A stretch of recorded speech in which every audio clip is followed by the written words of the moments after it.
Akşam olur kapılar çekilir, ah ettikçe gözyaşlarım dökülür.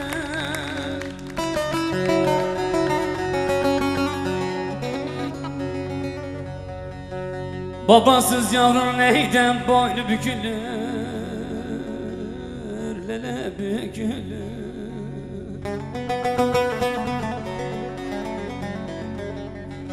Zincir kollarımı sıktı gardiyana,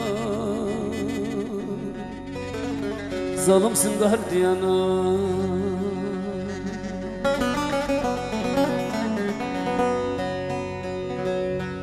Babasız yavrun neyden boynu bükülür, lele bükülür, bükülür. Zincir kollarımı sıktı gardiyana, zalimsin gardiyana.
Attılar hücreye, soranım yoktur.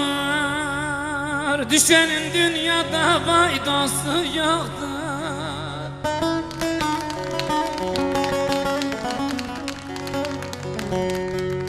Suçumu sorarsan saç çalma kardeş, başka suç yoktur. Lele suç yoktur.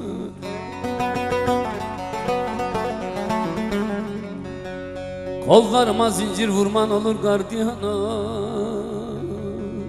zalimsin gardiyana.